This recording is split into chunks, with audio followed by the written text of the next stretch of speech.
When I woke up, I walked out to my mom and dad, and I must have seemed like a lunatic. But I looked at them and I said, I'm not afraid to die. And they just looked at me like I was stark raving mad. And they said, What do you mean? And I said, If that's what dying feels like, I'm very upset that I had to be back, but I am not afraid anymore. Like that was liberating. That took so much fear away from me. Good evening. Welcome to Earth to the Other Side. My name's John Glasspool, your host, and my guest tonight is Amber Soa, who had an NDE back in 2000 when she was 18 years old and having complications with a premature delivery and high stress levels, which caused an NDE, which to this day, we're not exactly sure if it was her NDE, her child's NDE, or both of their NDEs. And this is what we're going to discuss tonight. And welcome to the show, Amber. Thank you so much for being here. Hello, I'm so excited to be here and happy to meet you. Oh, same here. It's a great pleasure. So tell us, bring us back to that day. What happened? Well, uh, like you said, I was having an extremely rough pregnancy. It was really high levels of stress and stuff, and it was really affecting my son. And I ended up having a dream. Well, I thought it was a dream, and it seems cliche, almost Hollywoodish, that there was this tunnel, and behind me, I heard children, very happy, playing, giggling. You could feel the joy and their excitement, and they just ran up both sides of me, just engulfed me and ran around me like I wasn't even there. And they just proceeded through this tunnel of light. And I didn't want to go. It kind of scared me. But at the same time, I could still hear them. I could still feel the pull. I could still, the joy. So I went. And as I stepped through this arch, I realized that we are now on a stone walkway, a suspended walkway. And it's above two pools. And on my left hand side, the pool is full of children. And they're laughing and they're playing and they're splashing. They're having so much fun. And then my right hand side, and I see another pool that has elderly people in it. And it's a wading pool. And they're playing and they're splashing and they're having a time of their life. The joy is just as equal. There's no bounds. It felt the same. And I really wanted to go and jump into the side with the old people. But something kind of told me no, I couldn't go that way. So I watched these kids and they jump in, and I thought, okay, well, might as well. Now this is where it kind of tells me it might not have been a dream. As I jump off, and I get a little emotional talking about it, but as I jump off this archway or this walkway, and I plug my nose and I, I get ready to get the water, and I'm falling and I'm falling and I'm falling and I'm falling. And then I realize I should have hit the water. Why haven't I hit the water? So I let my hand off of my nose and I can breathe. And then I open my eyes and I am engulfed in this. It was bright, but not. It was the most peaceful peach color that you could ever see. I didn't see anyone. I didn't feel anyone, but I heard someone talk to me. And I said, I'm not dead, am I? And I also have an older daughter. And as soon as I said that, my thought process went to, well, she's going to be okay. She'll be taken care of. And it was a voice that I didn't hear with my ears. It was a voice that I heard in the core of my head, in the very center of my head. And it said, it is not his time. Okay. And I believe that was in reference to my son. Obviously, it was just me and him. And I kind of was upset. I don't want to. We're okay. I'm here with him. My older daughter will be okay. She's taken care of. And I got a very firm no, it's not his time. And I woke up and it felt like I had the best sleep I've ever experienced, but my body felt cramped. I mean, besides more than just being pregnant, like it took me a very long time to feel comfortable in my skin. Like things finally wiggled back into place, I guess. And when I woke up, I walked out to my mom and dad, and I must have seemed like a lunatic. But I looked at them and I said, I'm not afraid to die. And they just looked at me like I was stark raving mad. And they said, what do you mean? And I said, if that's what dying feels like, I'm very upset that I had to be back, but I am not afraid anymore. Like that was liberating. That took so much fear away from me. Now, my son was born with extra sensory, very sensitive. Um, he's actually had outer body experiences. My psyche is picked up. I have actually been able to make visual communication with spirit since then. So I don't know if it was my near death, his near death, or our near death. I don't know. So you say visual communication with spirit. What can you describe that a little bit more? Um, What does that look like? I'm able to see spirits sometimes. Um, I feel kind of crazy talking about it, but I do have proof to go along with it. Um, I have seen spirits. I've called them out and said, I can see you. Who are you? While running my EVP machine, and they've given me a name and they questioned me. Oh, you can see me? So my psychic abilities have picked up immensely after that. And your son's as well, or does he? He is very, very, very sensitive. Um, and it doesn't bother me to talk about it, but when he was 3 months old, he went to live with his father. So he was in a split home, and he went a very long time at one point not being able to see my side of the family. And he was missing us really, really bad one day.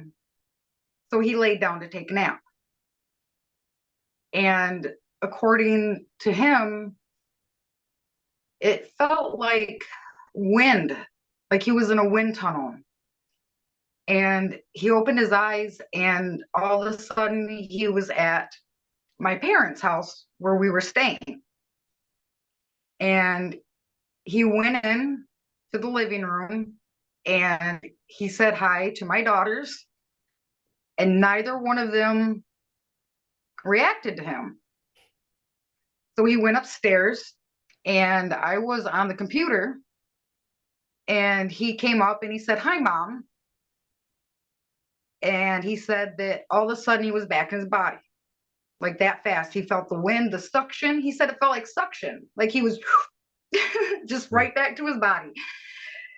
And we talked about it on a that visitation. And I was talking about, I was on the computer and I just had this really weird feeling that there was somebody behind me. And my son said, Mom, this is what happened. He said, You were on the computer and I came because I missed you. I laid down and I took a nap and I came to find you. And my family's Native American, and we believe highly that such gifts not only are a gift from spirit, but are inheritable gifts too. During your experience, so you felt the presence or heard, a voice, right? So Yeah. who was this voice, do you think? Truth be told, I I'm not a very spiritual person, but if there's a higher power that created all this, whoever, whatever it is, it was something of that nature. It it was a higher being. It was God, I guess, per se. Most Mhm. people would call him. Yeah. But it was so comforting. Like I've never felt so much peace and calm. I haven't felt that since I was a little kid and I would get all comfortable in my bed and I felt like I was just floating on a feather and I didn't want to be moved or bothered. I haven't felt that sensation since I was a child. And that's what it felt like. It just felt like I was being engulfed in pure love. Pure love. That's what it felt like. Like I just knew everything was going to be okay. Hmm. And the second that they said it's not his time, I knew he was meant to be here for a reason. He's meant for great things. Hmm. That's amazing. So, in how much detail have you gone with your son about this near-death experience? Oh, I've always been open with him. Hmm. I've always been very open with him about it. Um, there's a different vibration about him, and there's it sticks. It just stuck with him from the second he was born. You could tell that there was just something a little bit different with about him, but in a very good way. I mean, Hmm. my child and all, but yes, in a very good way. And I do. I think it's there. I think it is there, and it's part of what makes him who he is today. Because without that, I think he would have went in a totally different direction with his life. Yeah. I wonder if in either like, I don't know, meditation or well, for sure in meditation, if he was committed to it at some point, but or I don't know if he meditates or not, but if that would be one way, or even being hypnotized. Yes. There's some in particular like that specialize with near death experiences, like they're hypnotists, Okay. and they deal primarily with NDE. Or so yeah, that could be interesting, if they can bring him back and see if that memory that exists somewhere. Um, I have- would like to see. I That would be interesting because right? I I know my angle, my take on it, but to see what his take would be, even though he was just a 6-month-old fetus, Hmm. if that's something, if that was a huge defining moment for him, if it I stuck. wonder because like the soul is present right at that point. Well, maybe not, because sometimes you hear that souls will pop in at the very last moment when which I find hard to believe because you know I remember when my daughter was rolling around and I could feel her with my hand. I don't know. I mean, do you feel a soul? It felt like something, like you could sense it, the energy. Right. Yeah, just this whole soul entry point, and it could happen at various points. I heard once that it could enter right at the beginning of the pregnancy and then leave and come back right towards the end. You know what I mean? And the strange thing is, after I had that experience, all my premature labor symptoms stopped. Oh yeah. And I ended up having him on his projected due date to a T. And his first projected due date, my ultrasound, I was only something like 6 weeks along with him. And I ended up having the rest of my pregnancy went fine. And I actually had him his due date, which is odd, but he did it all by himself. And so have you had any other like spiritual transformative experiences since your NDE? I am so highly sensitive that it ended up scaring me. Um, I had to almost build a mental wall and try to block some of it out because all of a sudden it was just this floodgate, and I was able to basically be a speaker box for for some of these spirits that have had messages that they needed to relay. And I called them my open book sessions. I know that sounds weird, but it was like the same way that I heard Spirit's voice, but I would hear their voices in the core of my head, and I would walk up to a complete stranger and tell them things about themselves that either themselves or very few people knew. And if I tried to fight it, I would get physically sick. And I would tell people, I'm sorry, I don't know where this information is coming from, but I have to tell you this because this and this and this and this and this.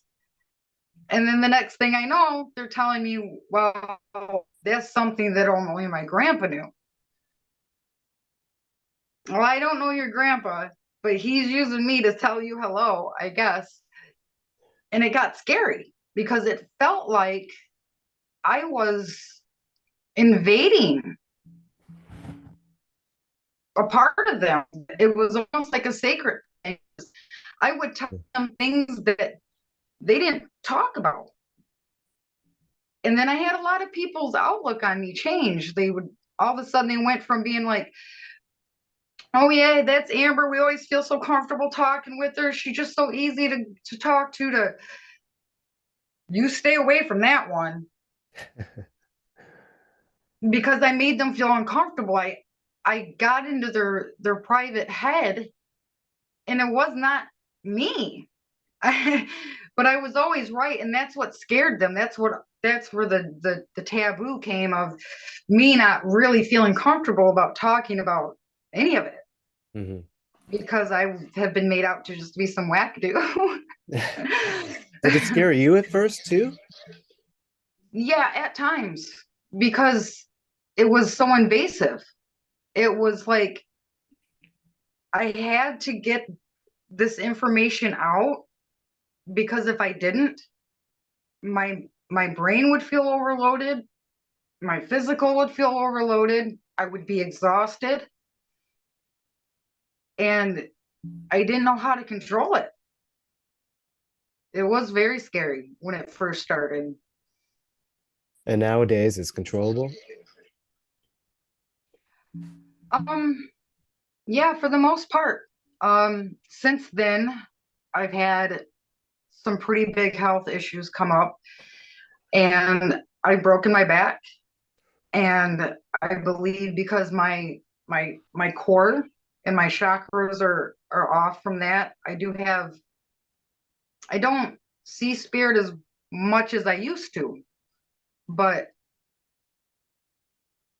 it's still there.